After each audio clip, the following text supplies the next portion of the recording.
Well, hi there, folks. It is the brand new month of October 2022, and it's a huge day of South African racing today. Niall, I see, has already posted up his preview for Durbanville.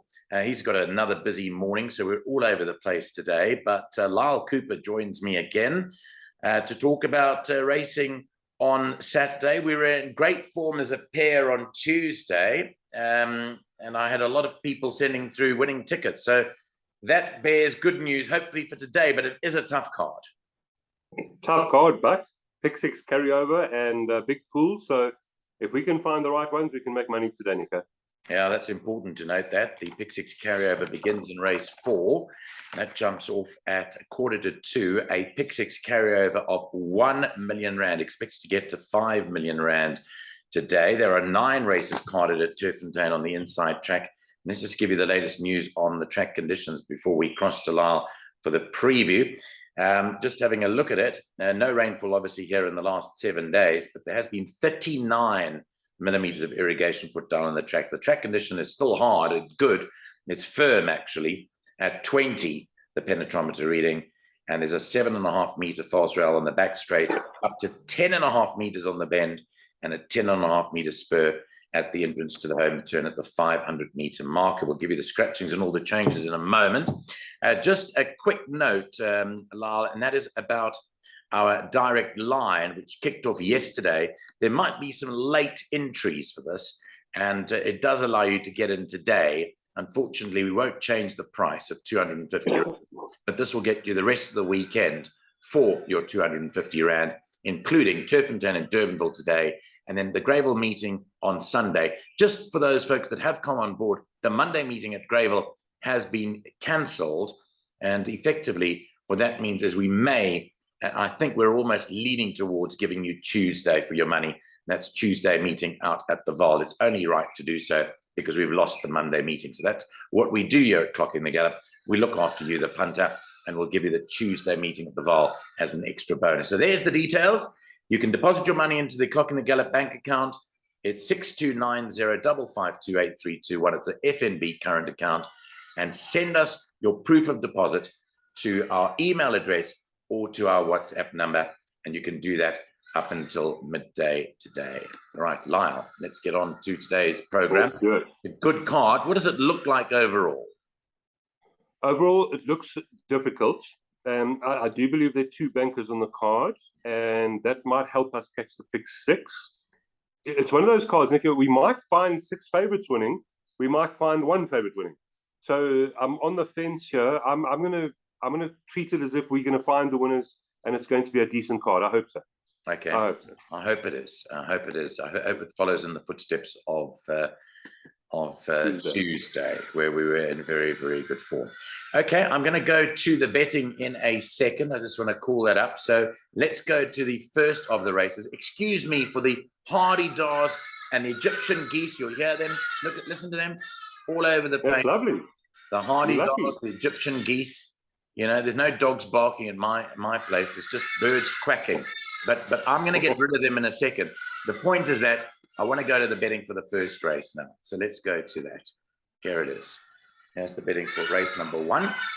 And Lyall, this is a maiden race over a mile. Just in terms of the changes, just a compression mask on number 8, Run for Cover, who is the favorite at 15-10. Give me your thoughts here. My thoughts are possibly between the 7 and the 8, but I am leaning towards number 7, Ignatius. Randall Simons for Johan Jans van Vuren, son of Silvano. He was behind number 8, Run for Cover, on their debut runs, but he was finishing like a bomb. And as soon as he stepped up in trip, he ran a very good second behind Ken Talon Bay, who's won a game. And I think he's going to enjoy the 16 even more. So for me, number 7, from number 8, Run for Cover, very nice debut indeed, nicely drawn. And then behind that, I thought number 3, Give Me a Diamond, a possible place chance, be there and thereabouts. And my value definitely for a place is number 4, What Say You? Caden Brewer for St. John Gray. Those form lines aren't the worst in the world, drawn at 3. And the mare actually won 6 times. There was engagement. 6 times up to 1,600 meters. So value for me. But to cut a long story short, Nico, I like Ignatius from Run for Cover. And then What Say You? Right. Okay. So we differ in the first race a little bit. Did you see the trainer comments in the front of the computer form for today's Which beat? one are you talking? Which one are you talking about? I'm talking about Sean Tarry's horse. It says working well. We'll need the experience. Are you talking about number 2, King of Venus? Yes. Yes. Working well. May just need the run. Now, herein lies the rub with King of Venus for me. The first run, it ran on really well behind Avalon. If he reproduces that run, for me, he wins. Because at this time of year, as you well know, the older horses have a distinct weight advantage against the younger horses. The question is he as good as that first run shows? Remember that he's been gelded, but I like the comment of Sean Tarry in the front of the computer form. I went to that I haven't phoned Sean Tarry. I don't know what Sean Tarry's latest feelings are on King of Venus, but I thought this was a definite runner. All I'm saying is don't exclude it. At 9-2, I think it's a runner. Interestingly, there's a first timer in the race, Great Scott. I just want to talk quickly about him. He's a half brother to Castle Corner. There doesn't seem to be much confidence about him because they said we'll need the experience. So I'm looking here and I'm saying I agree with you. Run for cover, definitely looking for the distance. And Ignatius definitely got the come on look, and there's very little to choose between them. But don't exclude the 2, King of Venus, for me. And can I just mention number 9, Super World? The mare won over six races over 16 plus. So it wouldn't be a shock to me to see Super World running really well as well. So I'm going to watch this very carefully on course, Nico. Okay, I'm just actually going to send a message now that we're doing this to Charles Pretorius, who, as you know, heads up the social media for Mike de Kock. I'm just going to ask him to please send us the Mike de Kock comments so we can go through. There are a few Mike de Kock first timers that I'd love to hear the comment on. Yes, yeah. Okay. Okay, I'm just sending this a message. How's it, Charles? Please send me a link to MDK's comments for today's runners. There we go. That's what I'm saying to him right now. So let's see how that goes. Okay, so that's race 1. Right. But that, I think, in its entirety. Let's move on to race 2, which is the start of the bipod. It's a maiden plate fillies and mares over a mile. In race 2, number 3, Ideal Future, Alamites in front, Unshot behind, and a compression mask on number 7, Namakwa Blossom. Those are the changes in the second. Now here, Intoxicating is 14-10, number 4. You've then got Gregarious Gallop 3-1, and they seem to be clear of the pack with 7-1 and better available about them. What did you think? Right. So for me, this is a race where it all revolves around number 4, Intoxicating. The daughter of Kawari with Candice Dawson and Kabelo Matsanyani aboard is back from an 84-day rest. But what's notable is she took on winners, all 3 first runs. And to run 2 lengths behind a horse like Maharani, that should be plenty good enough to win a race like this. So I'm quite strong on number 4. If she does fluff her lines, oh my goodness, I think we've got a problem. And one of the horses I'm finding at value here for a place is number 2, Chopsticks. Because obviously a terrible run last time. But I wouldn't be surprised to see Chopsticks right there in the top 3. And I think that's certainly the value in the race. We have to mention horses like number 6, Gregarious Girl, went over 3-10 last time. And of course, number 1, Nice Move, who comes from some decent form lines. So for me, it's 4, or we have to go a little bit wider. But I do like a place chance on the 2 Chopsticks. Now, I'll tell you something about Chopsticks quickly. Chopsticks belongs to the TopBet, the sponsor of TopBet today, her husband. One of Ailing's husband, daughters. I can't remember her name. Her name's Ailing. Ailing, correct. You know Ailing. Yeah. So you know her too. Okay, so Ailing's husband owns Chopsticks. So she will be so chuffed that you like that, because she asked me what I thought. I said it's in at it's in at the deep end, is what I said. It is. Yeah. It is. But there's some decent form there. For instance, Nico, a horse like Cape Lights is held by number 2 Chopsticks. So if you look at Cape Lights, where's Cape Lights sitting? 8-1. I suppose not too much of a difference there. Whereas Chopsticks 25-2. Just could be value for a place. But I do think Intoxicating on paper, certainly the horse to beat. Yeah, I made it a 2-horse race between Intoxicating and Gregarious Gal. I thought that there was not that much actually between them. So one is 14-10, one is 3-1. I thought it was a lot tighter, the gap between them, than the betting might suggest, because if you look at 14-10, 3-1, it's double the odds, which means it's half the chance. Yeah. And I think that there's a little bit closer between them. So I'm looking at not anything spectacular here. I'm looking at this race behaving itself and it belonging to the favorite, 4 and 6. I agree. Okay. Right, let's move on to the PA. The first leg, race 3, is off at 1:10. It's over a mile. Changes in the third. Scratches number 6, Luna Ballard. Number 1, Bureau de Legend. They've taken the blinkers off that one. Here's the betting. Well, quite a bit of money for quite a few horses. You've got Magical Flight at 17-10. Tabby Cat number 3 at 28-10. 5 Angel Seas at 15-4. Money for Angel's Wish number 8 to 7-2. And then after that, it's basically double figures about the others. Now, that makes it pretty open with 7 runners in the race. The opening, you give the PA. What do you think in the third? Yeah, I do agree. I think it's quite an open race, this one. So straight away, I think number 2, Magical Flight, could win. But I definitely wouldn't be jumping on at 17-10. I might even, because of the value, lean towards number 8, Angel's Wish. But I see there's not much value there anymore. Marco for Wyoming, drawn 1. There shouldn't be too much between Angel's Wish and Tabby Cat. But, Nico, I've got a nice value bet here. Number 7, Cerulean Dancer. Cerulean Dancer, Pilisanian for Fani Bronkhorst. If we go to the penultimate, was a length behind Tabby Cat, is 3 kilograms better off. One of them sitting at 28-10, one sitting at 16-1. So Cerulean Dancer, very much value. I don't love this race. I'll probably go with Angel's Wish from number 2, Magical Flight. But I'm going to make sure I put in Cerulean Dancer into all of my swingers, trifectas, etc. Yeah, I think you could have found a nice horse there. 16-1, number 7, Cerulean Dancer. I certainly wouldn't leave her out on a couple of runs. Just quickly going to Magical Flight. She's been in Durban, as we well know. She's had her last 1, 2, 3, 4, 5, 6 runs in Durban. Her last run in Durban was on the 19th of September, which is, call it 11 days ago. And she's back in Joburg now. I think she's the class Odyssey in the race. She is the class horse of the race. If she runs those races that she ran to Elusive Current and From Here to Eternity way back at the beginning of the year in March and April, she wins. Tabby Cat's a jockey strike, of course, with Kamalo taking some Sasibo. Now, my point with Tabby Cat is that if Tabby Cat beat Angel's Wish in the run to Fascinada by 3 or 4 lengths. 4.5 lengths. There's a 3.5 kilo turnaround, but it's the jockey booking of Tabby Cat that makes it that much more appealing. Because if young Sasiba, with all due respect to him, got to within a neck of Fascinada, what would Kamala have done on it? That's my feeling anyway. So I thought, again, I thought 2 and 3 headed the pack here for me, pretty much as the betting suggests. But I think that your 7 and 8 the 7 and 8 definitely have chances. And, at the end of the day, Angel C has just won a maiden. It took quite a while to win a maiden.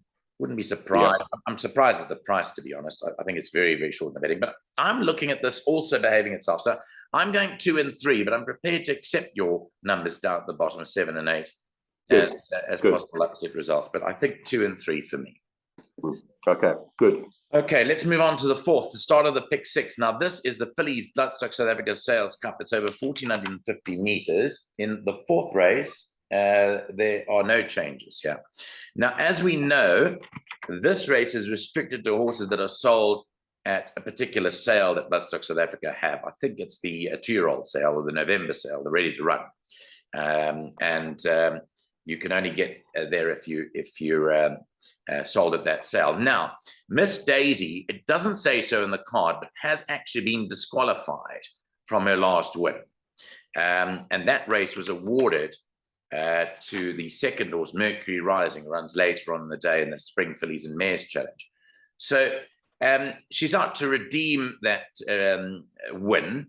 She's at 9-4, but Feathered Boa obviously is the horse to beat here at 14-10. Did you see it that way? Did you think that Feather Boa was the horse to beat?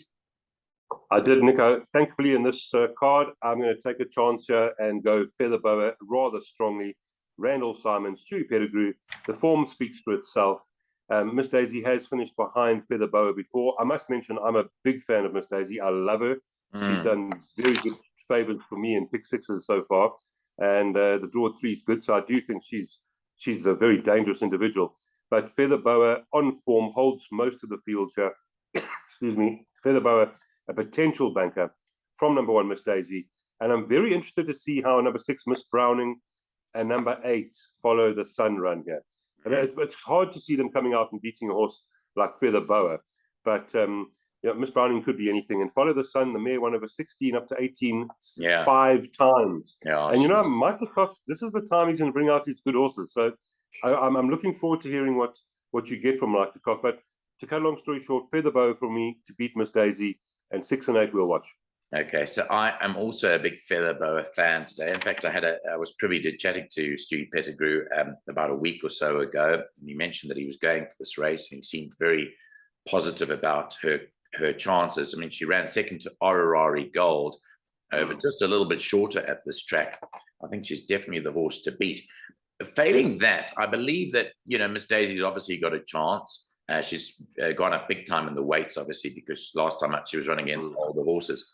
Mike de Kock's 2 interest me a little bit. Both Simple, and Follow the Flow. As you mentioned, Follow the Flow is extremely well bred. Both are daughters of Karari. I think, Mike de Kock's horses could well be on the premises here. And as you say, Mrs. Browning is fully related to Aragost, if I remember correctly. And I don't think the distance will be a problem for her. So that's basically what I'm thinking, as the Hardy Dars agree with me. But I think Feather Boa, I think you might well be the right horse. Are you banking in the pick 6? Nico, depending on if you agree with me later in the card, I'll either bank a Feather Boa or I'll go 1 and 2. Miss Daisy I would include maybe. But yes, for smaller punters, bank a Feather Boa. Okay, remember that if the first time I Follow the Flow happens to win, you've got to guess the first racehorse behind it. And I think that could well be Feather Boa. So we do want the comments though. I see it's come through yet, but hopefully we'll get those through before the end of the show. Okay, so that's the first good thing that Lyall's found for you. Let's go to race 5. The Colson Geldings Bloodstock South Africa Sales Cup over 1,450 meters. And in race 5, there is a scratching. It's number 5, I Am Giant. Sad to see him not running. That brings number 15 into the race now to Connell, which is ridden by Cabello Matsunyani. That's the jockey change there. Here's a look at the betting. It's quite wide open, really. You've got Tamarisk Tree, number 10, at 15 to 4. You've then got Destiny of Souls, number 7 at 6 to 1. Raffles at 6 to 1. Now I got you number 1s at 8 to 1, and then 10 to 1 bar. This is a lot more difficult than the female equivalent, doesn't it? Oh, Nico, wow. I wrote you hard, difficult, almost impossible.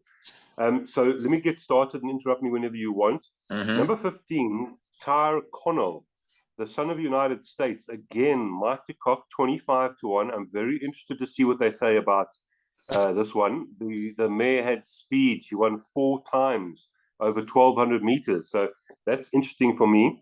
And then I could just go around in circles here, Nico. The one horse you could argue brings the best form to the table. Now I got you, but draw 15.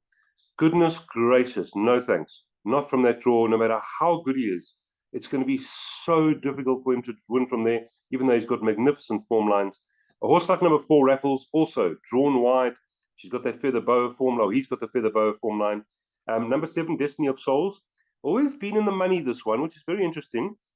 Samango Kamalo for Mike de Kock. Obviously, 2 forward runs. The 10 horse Tamarisk Free, Nico, I'm not sure about this one. And again, the draw of 10 is very worrying to me now, taking on a strong field like this. 12 has to be mentioned as well. I think this could be an improver. Also drawn badly.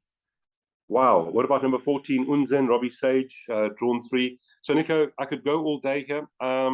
Probably going to end up going with, I'm actually looking at my notes here. Goodness gracious. I'll probably end up going with a horse like, I don't know, Nico. I need your help here. I don't even know which one to suggest first. Okay, so I'll short list mine. The first one I want to talk about is Thunderstone, because I've always been a huge Thunderstone fan. I cannot believe, if this is to be believed, I cannot believe it was priced up at 33 to 1, because it's just crazy. I mean, he's a very good horse. So he was at 33. I see he's now 10-1. I'm shocked at that, but he's definitely got a chance. He's having his first run since being gelded. 3 Mover and Shaker won that race in Durban.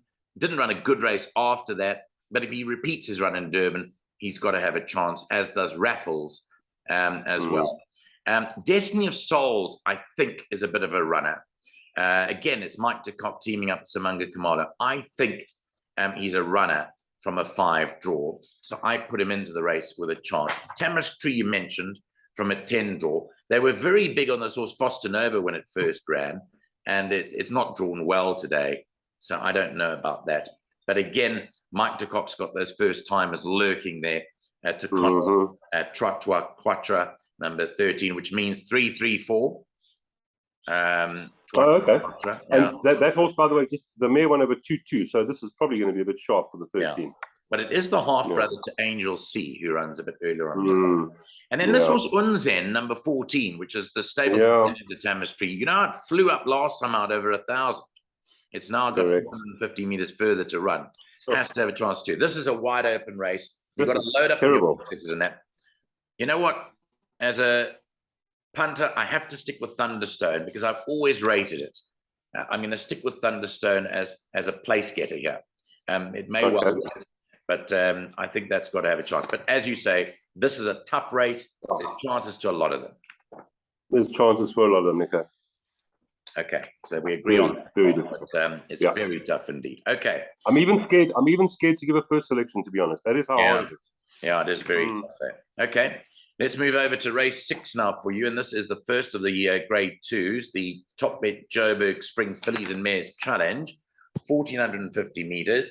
And in race number 6, there are a few equipment changes. Number 4, May Queen as a compression mask, a tongue tie on 5, Desert Miracle, and a compression mask on 6, Supreme Quest. There's the betting. 9-4, Desert Miracle. 28-10, Big Burn. How big are those names? And then down at the bottom, the 3-year-old, Give Me a Shot at 5-2. Those are the top 3. Do you think one of those will win? Yeah, I think the betting's spot on, except I'm going to go with Big Burn as my first selection. The daughter of Elusive Fort, she's the best weighted in the field. She's drawn at 4. Every time I go through these form lines, I nearly fall off my chair. I mean, she's unbelievable the way she runs. So you're going to have to be very, very good to beat Big Burn. Good luck to anyone trying to beat Big Burn. But after saying that, we know how good Desert Miracle is. Not drawn ideally here, and that's hence why I'm leaning towards the 1 horse. But I mean, you know, we were also disappointed when she's gone off at 1-10, etc., and got beaten. But the form lines are there. Mike always rated her very highly. He's got a tongue tie on. No surprise to see her win. And as you mentioned, Nico, Give Me a Shot. 51.5 kilograms. How are those form lines in the first 2 drawn 3 because of the weight? Unbelievable chance to topple the 2 more favored runners. But if I had to go in order, Nico, I would go Big Burn. I think you beat her, you win. Desert Miracle, the talented daughter of Dynasty, and then Give Me a Shot. Yeah, you know, Desert Miracle, remember there was those raging debates about whether she got the mile, and then she ran over the 1,800 in the Classic, and she, you know, it patently everyone had decided that she didn't see out the trip when she went down to Cape Town. Anyway, the point is that she is now over her right trip. The 1,450 is her right trip. She just has to draw to contend, and they put the tongue tie on, which is an interesting change. I thought that obviously class would prevail here. So 1 and 5, but like you say, Give Me a Shot with 51.5 kilos on her back.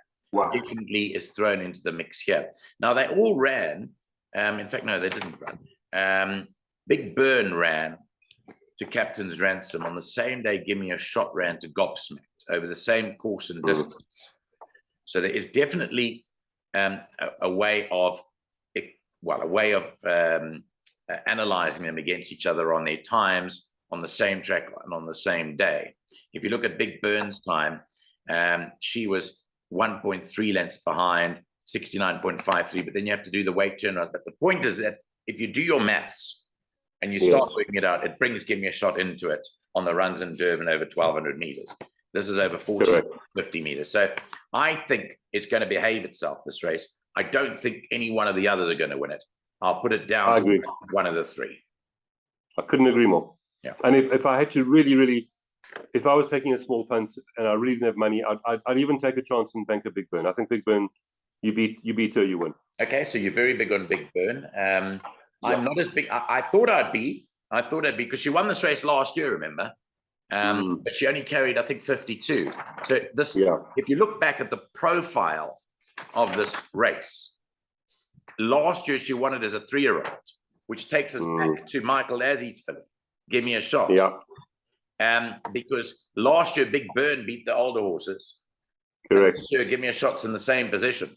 So that makes a stronger case for Give Me a Shot now, or 51 and a half, whereas Big Burn carried 52. So correct. Here we go. It's a race that 3-year-olds because Big Burn beat Under Your Spell. Yes. Who was also at 3. And just one thing I must add, Give Me a Shot has horses like Feather Boa behind her on that debut win. So I mean, there's proper form there as well. So let's go 1, 5, and 10 in the pick 6. Yeah. Look, you know, the more I'm actually talking myself into backing Give Me a Shot here. I hear you. Okay, here's our coffee. Please, let's have a coffee here. Well, the coffee, you're going for Big Bird, right? Yes, of course. Obviously. I'm going to go for the 3-year-old. Yes. Okay. Good. It's a good race. Yeah, it's a good race. Yeah, it's fair. Yeah. It's fair.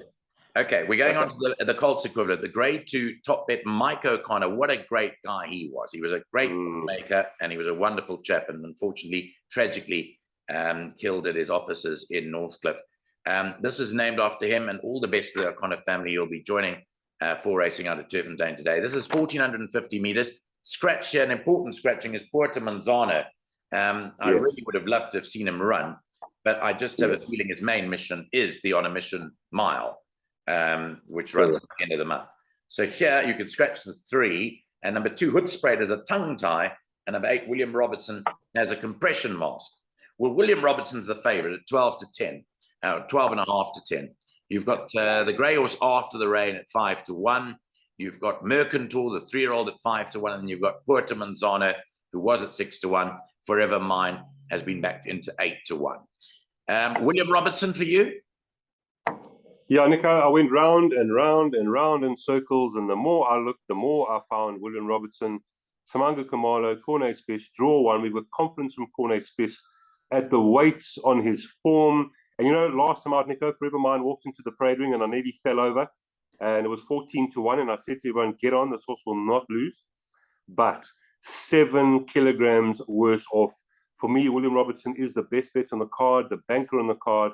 I have big respect for number 11, Mercantor. You're talking about the 3-year-olds again, 51 kilograms. Form really good. Not ideally drawn here. So we'll have to be really good to beat a horse like William Robertson. So to cut a long story short, 8 to win, 11 could be a bit dangerous. And then as far as value is concerned, Nico, you might laugh at me here. I thought Bingwa might just find some money. But for me, number 8, William Robertson. Yeah, I think William Robertson's the right horse over here. Everything does point to him having the best chances in the race. Again, I'm so happy to see Justin Snaith has brought Hood Sprayed up to Joburg. I think it's a great move. You know, I think he's a horse to watch for the season. And I'm really interested to see how Hood Sprayed does today at 12 to 1. I think he'll be running on into the money. William Robertson's the horse to beat. And Mercantor, like you say, it's another of the classic cases of the 3-year-olds. How are they going to fare in this type of race? Because in the fillies equivalent, we mentioned that if you go back a year, and I think even if you look at previous runnings of it, you'll see that 3-year-olds have done well. 3-year-olds have done well. So it'll be very, very interesting to see how Mercantor fares today. And I don't put it out of the realms of possibility. I just believe that William Robertson will win. So I'm going to go for that. I agree. Yeah, we're done. That's our banker. Okay, race 8, the middle stakes over 1,800 meters. Here, a look at the scratching. Number 8, Snow Palace is a late scratching. Number 9, Great Affair has blinkers on in this race. Those are the changes in the 8th race. Here's the betting, Lyall. How did you think it would go? Well, Nico, I'm confident on Feather Boa. I'm confident on Big Burn. I'm confident William Robertson. Here, I have absolutely no idea. My first selection is number 3, Back to Black. Mark Khan for Roy Magna. I thought this horse is knocking here, could get nice and close again. The second selection was for me number 1, Supreme Dance, obviously running well. Pierre Stradom aboard. Lovely to have Pierre back. He's 4 away now from his target. Yeah, he's 4 and away. Then, and then number 7, definitely maybe. Number 9, Great Affair, has to be a big runner here with Smunger aboard. Yes. And then even a horse like number 6, Elusive Swan. I mean, goodness gracious. If I had to put my money and life on it, I'd probably go with number 9, Great Affair, Nico. Okay, so Great Affair for you. That's got a chance. Blinkers go on that horse. I find it very tough to choose between Great Affair and King's Crusade down at the bottom, though. There was very little to choose between them. So wherever I put one, I've got to put the other. Strangely enough, Supreme Dance. I'm going to bring another horse in here. You know what's interesting about today's racing, actually? A quick note. Because what's interesting about today is, apart from Anna Capri, the best looking grey horses will be at Turffontein today. Correct. Okay. Stormy Winter, After the Rain, and Snow Palace. One other. And Snow Palace was due to run. So Snow Palace isn't going to be there either. Was due to run there. Scratched. So how's that? We've got some of the best white horses running today. We had 3 and they are beautiful looking horses. Beautiful. Both of them coming. After the Rain running earlier on, and then this one here, Stormy Winter. I'd include Stormy Winter at a big price, 14 to 1.